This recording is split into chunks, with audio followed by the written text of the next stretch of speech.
Hi everyone, it's Shannon and welcome to today's video. So today I want to do a Disney Wish recap on all things dining. So, well, basically all things food, and I'm going to go through the 3 rotational dining and what my personal and my family's experience was, as well as the, I guess you could say, quick service. Now, we did not eat at Paolo or Enchanté, and I think for a 3-night cruise, I'm going to talk a little bit about that too. I don't even know if I would recommend it for a 3-night cruise. We are looking to go back on the Wish, and I asked my husband, I said, are you interested in doing Paolo or Enchanté? And he's like, no, I wouldn't want to give up one of the rotational dining. So let's go ahead and start with the rotational dining. I'm going to walk through what our rotation was and kind of give a brief summary on that, and then I'll talk about the quick service as well. Okay, so let's start with the rotational dining. And if you're doing a 3-night cruise, I did love our rotation. I had asked that our last night be 1923. And the reason being is there's 2 shows. You have the Marvel, which is kind of a show, and then definitely the Arendelle is an absolute dinner show. So I wanted the 3rd night to be a little bit more chill. And then also the 3rd night was their day that we went to Castaway Cay, which seems to be the itinerary right now, where on a 3-night sailing, you leave on Friday. On Sunday is when you go to Castaway Cay, which is also the last night. So I do recommend this rotation, and that is Marvel, Worlds of Marvel, then Arendelle, and then 1923. Could, depend on what you guys want to do, I think, but for us, it was a really perfect rotation. I didn't think I'd want to do a dinner show the last night, even though it was phenomenal. But let's talk about the first night, which was Worlds of Marvel. I will say this was probably my least favorite meal. I had a steak. I can't remember what it was. I tend to like sirloin or filet mignon, so I like lean pieces of meat. This was I can't even remember what it was, but it was fatty. It was big and it was good, but it was really, really fatty. And I kind of ate around that portion, and it was good. Was it the best steak I had? Not even. I've probably had better steaks at Outback. I love Outback, but I've had better steaks at Outback. There just wasn't anything wrong with it. I enjoyed it. I had been dieting for like a month before going on the ship, so I was like my first real meal, so I did really enjoy it. But it was okay. And again, if you are like me and you like leaner pieces of meat, you're probably not gonna kind of feel the same way. And my husband had some sort of schnitzel. It was, again, for us as a family, it was kind of our least favorite meal. Now I do have celiac disease and I'm gluten-free, and I'm limited. The other 2 nights I was able to pre-order my meal. That particular night, they couldn't accommodate me as far as like it had to be something that was already made gluten-free. Whereas like the next night they could, tweak it and make it gluten-free for me on certain things. So the first night is always kind of like that. We will still do Worlds of Marvel. I may try and see if have something else besides that. But again, it was okay. Now, as far as the show, I know some people were saying they were underwhelmed. I enjoyed it. It was entertaining. It's screens. It's kind of the screens. It's kind of what the artist palette was. It's screen based. The characters come out at the end. We had this like column or pillar in between, like right in front of us, so we were right next to it. So we had a pretty good location. However, it did block a lot of the view when they came out, but it wasn't horrible, and I still think we probably had a better location than most. But Ryder was into the show the entire time. He was watching it. He got excited when he got to press the button in the quantum core. It was very, very enjoyable. He really, really enjoyed it. So I think in that aspect, especially if you have some boys, they are going to enjoy it. My son is one where, I'll be honest, sometimes when we're sitting down, we got to bring the iPad. was not even a consideration. He was into it. He watched the whole thing. He was entertained the whole time. So I really enjoyed it. It's fun. I'm not a big Marvel fan, but I really enjoyed it. So from that aspect, I thought it's a fun show. It's a fun entertainment dining experience. It went by really, really fast. And, it was really enjoyable. As far as the meal, again, this was probably my least favorite. However, I wouldn't want to give up the experience to do at Worlds of Marvel to do Enchanté or Paolo. And I wouldn't want to take that away from my son either. So would I want to skip Worlds of Marvel? No. So, but that was our experience on of the food. It was okay. Okay, so now our second night. So our second night was Arendelle, and Arendelle was, first of all, the scenery and the venue is absolutely stunning. With Worlds of Marvel and the 1923, they're kind of split into almost two restaurants, so they have a more intimate feel, whereas Arendelle is the larger space. So you have this really larger space, you have the stage in the middle. It's really, really fun. So you kind of walk in, and it has a beautiful vibe when you walk in. I had ordered for dinner that night. Ray had ordered a couple of appetizers. I don't remember what I ordered. I ended up ordering some soup, and it was delicious. And we both ordered the Chilean sea bass.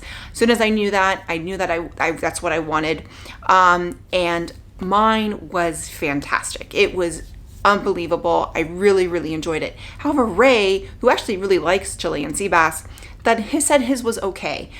He felt it was undercooked. So ours was definitely cooked in different kitchens, because mine, again, I'm gluten-free, so mine is cooked and prepared in the allergy-free kitchen. So, that could have been it, but, two different experiences. He said his was okay. Mine was delicious. Ryder, we had ordered him salmon and something else. I was trying to get him to eat salmon. He usually likes salmon, but he wasn't going to eat it. So he enjoyed the meal. He enjoyed the show. He definitely enjoyed the show. I think he enjoyed the Marvel one more, just because he's a boy, 6.5. He was much more into the superheroes right now, but he definitely enjoyed it. The characters come around, and Kristoff, he was dressed up as Kristoff. Kristoff and Anna came by. They, even though it's social distance with the characters, they got us so that we could take a picture with him, with them in the background. They were just really, really great. Now, as far as like character interactions, not every character goes to every table. We never saw Elsa. Elsa never came by. Oaken and Olaf came by, but just for a quick, like kind of just doing a rounds, but they didn't really talk to us. They kind of were just there as a group, whereas Anna and Kristoff did have some interactions. I did see the same thing with Elsa. She was doing her rounds on other tables, so they were having like one-on-one interactions, but it wasn't necessarily, you weren't going to necessarily meet like every character like you would at a character meal. So if you have a little one that has, really loves Elsa and really wants to meet Elsa, then I would let your server know, or let someone know your head waiter is a good person, and see if they can make arrangements. I don't know. I'm assuming that they probably have like certain tables that they're supposed to go to, but they're so good that they would probably make sure that they get that that character, if there's a character your child really wants to meet. I wouldn't say my character really wants to meet all the characters. Don't do that. But if there's like your character, your son really wants to meet Kristoff, let them know, and I'm sure that they will try and do whatever they possibly can. The show, though, amazing. And to me, the best part of the show was not the actual characters, it was that trio.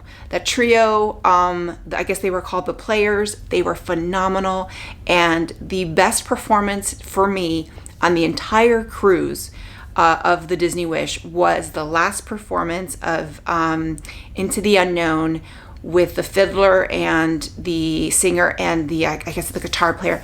Just phenomenal.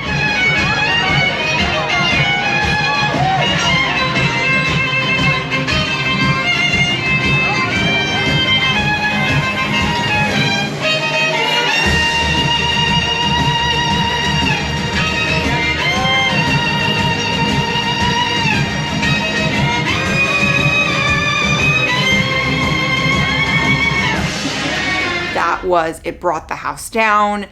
It was just, I had goosebumps. I'm thinking about it now. Like, I cannot wait to go back to watch that. It is that good. Like, it was so good. To me, that was probably my favorite performance on the ship, with probably a close second being the one on Disney Seas the Adventure. But really great. Entertainment was fun. Then my son enjoyed it, but he started to get a little antsy. There was a couple times where he was, getting a little antsy, but really great show. If you like fish, the Chilean sea bass for me was phenomenal. My husband didn't think so, but everything else was good. Again, you can go back to our individual vlogs of each night and you can kind of see our firsthand reactions. Also, we're not foodies. We like food, we like good food, but we're not going to be like, we like what we like, and that's it. Now let's talk about 1923. 1923 was by far the best meal. The best meal that we had as far as the 3 nights. So it kind of went up. So Marvel was okay. Arendelle was good, but 1923 was where it was at.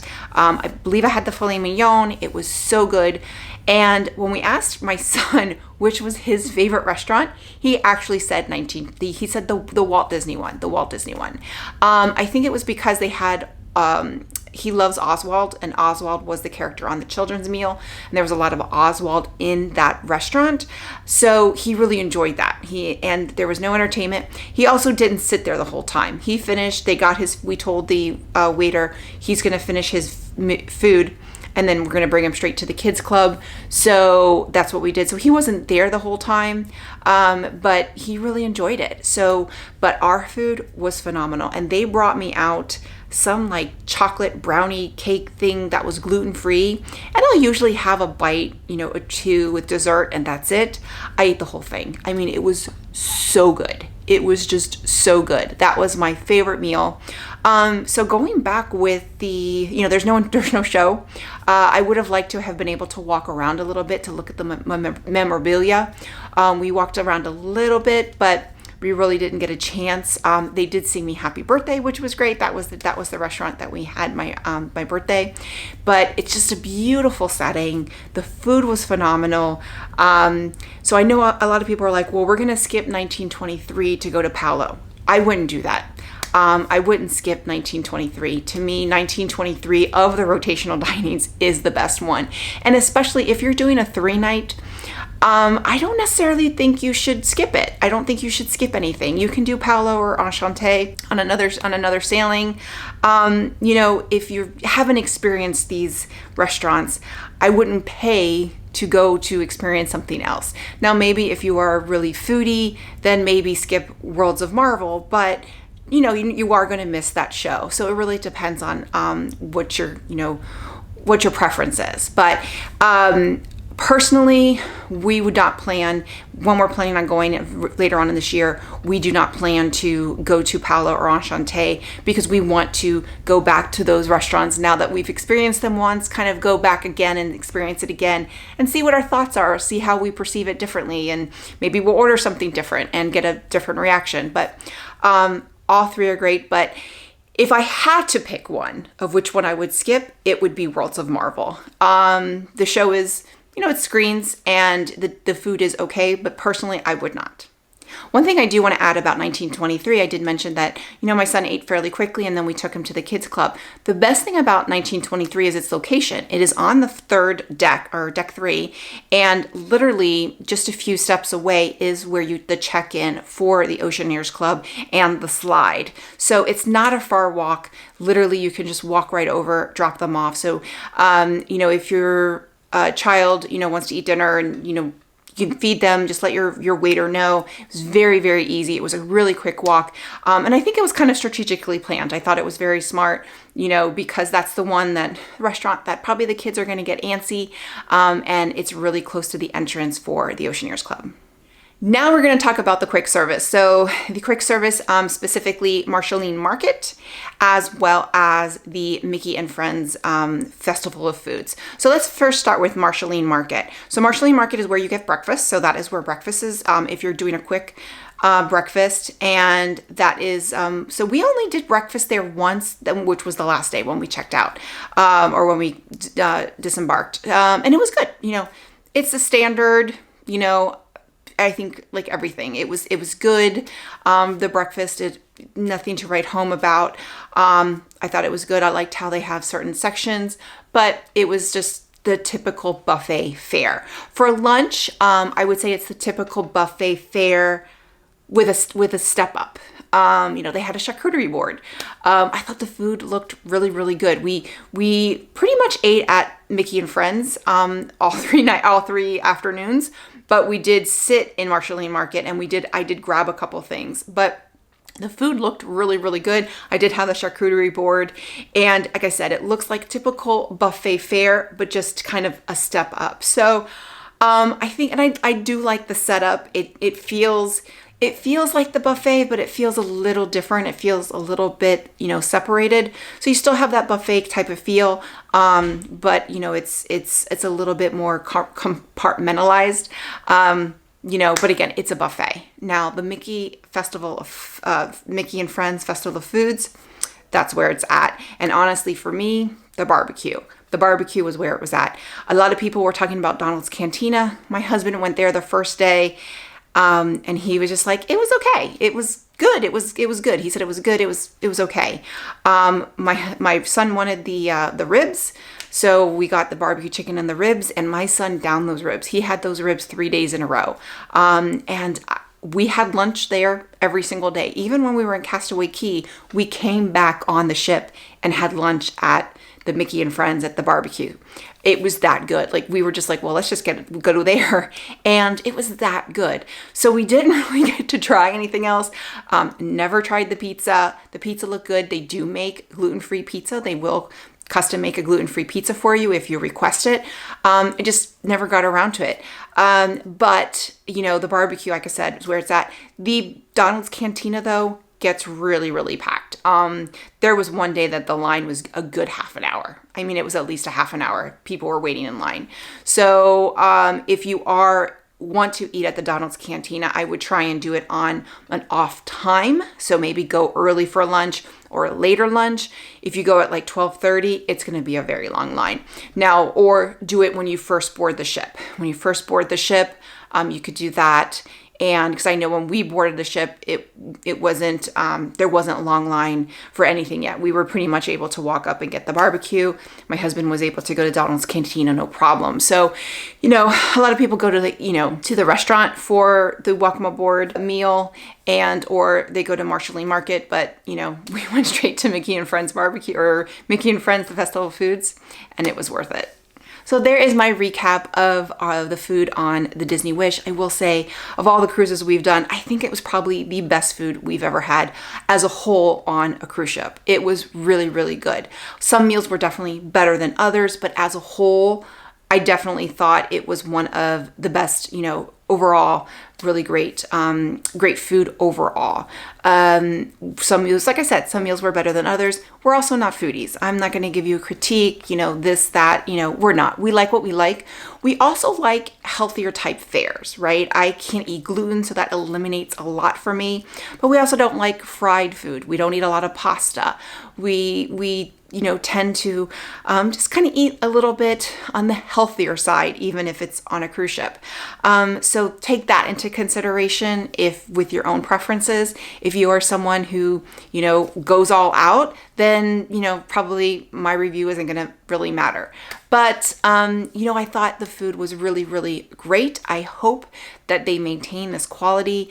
To me, the best thing on the ship is the Mickey and Friends Festival of Foods. I just thought it was just fantastic. The way it's set up, it's just so convenient. The chairs and tables. Now, a lot of that was taken up by the media while we were there, but that's not typical. It was just I think it was just brilliant the way they set that up. Very, very convenient. Where, if I want barbecue and my son wants a burger, we don't have to go to different areas. We could all eat something different and pretty much go to the, kind of be in the same area, which I thought was really, really brilliant. But all in all, I thought the food was great. I'm really interested. We're going to be going on the Dream next month. So I'm really curious to see the difference between the two ships and what I think. I think I'm really going to miss the dinner shows that were on the Wish. There's not something really like that on the Dream. So I'm gonna probably miss that because I really did enjoy that. That's one of the things I really enjoyed, Rapunzel's table on the Magic. So that's something I'm gonna miss on the Dream, or I think I'm gonna miss on the Dream. So I'm kind of curious how that's going to compare. But going on the Wish, I think it's a fantastic, just the food is fantastic. Again, I don't recommend skipping one of the rotations if you're doing a 3-night to do Palo or Enchante unless you're going back on the ship. If you're doing a 4-night, maybe you could find a night that you're going to skip, but I wouldn't want to miss one of the rotations. Each of them are their own experiences, and I think the first time on the Wish, you should probably want to experience that. Now, I do know a couple people that they're gonna not skip one and then you're just gonna go for a second meal at Palo. That seems a bit excessive, but hey, you do you. So I guess that's an option as well. But you know, to each his own. But I think the food, like I said, food on the Disney Wish is, 2 thumbs up for me. So with that, if you like this video, click like, click and subscribe. That way you get a notification every time I post a new video. Bye everyone.